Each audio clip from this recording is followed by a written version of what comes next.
The story of Syracuse is really an American story.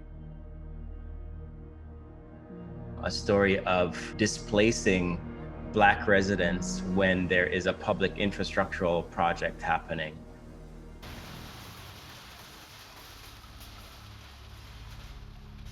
Architecture is essentially about people, about how people relate to each other. We're not just interrogating America's history with Blackness, we're interrogating architecture's history with Blackness.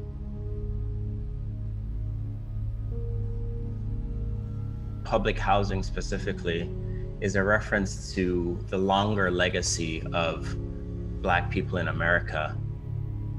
Our first interaction with this country was that we were property. We never had anything that was private for us. At the beginning of the Reconstruction era was the time when the government then became mostly responsible for our well-being as Black people in America. Interrogating our public institutions is a really important aspect of understanding the Black experience in America. And Syracuse has one of the oldest public housing projects that intersect with the highway project. There are several layers of history of the site that I've chosen in Syracuse. There were a series of single-family and two-family houses in the area that were all built around the 1920s. So it was a really dense neighborhood. Before the highway came through, all of that was developed into public housing. So Pioneer Homes is one of the first public housing projects in the country. Then the highway came through, and then they tore down some of that development and moved it aside. And then one of the developments was torn down again for another new housing project.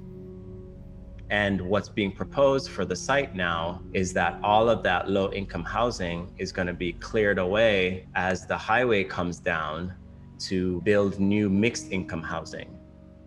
The title of my project is Outchea, Hip-Hop Fabrications and Public Space, and is taking all of those layers of history and mixing them, sampling them, remixing them into something new.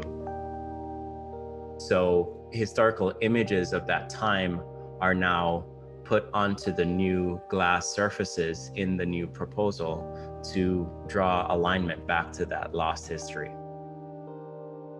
The housing might be mixed income housing, but this public realm on the ground surface is now the domain of the people who were displaced.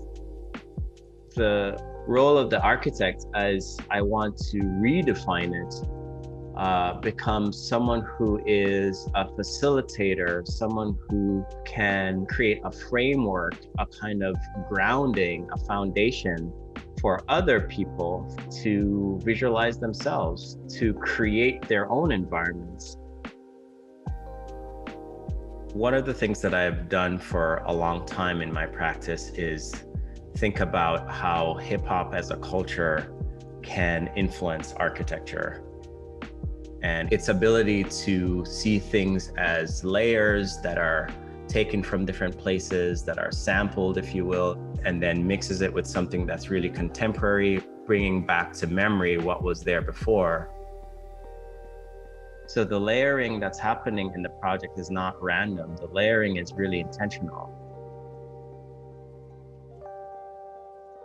These intersection buildings would be spaces for commerce, spaces for public interaction. And that area is where the idea of Outchea comes in, that there is a sense that in claiming public space, in asserting one's ownership of public space is a really important mode of self-care, that we are able to form community despite hardship, despite oppression, despite marginalization. The way that we use public space is really the way that we express freedom, and in freedom is joy. and enjoy is ultimate self-preservation and self-care.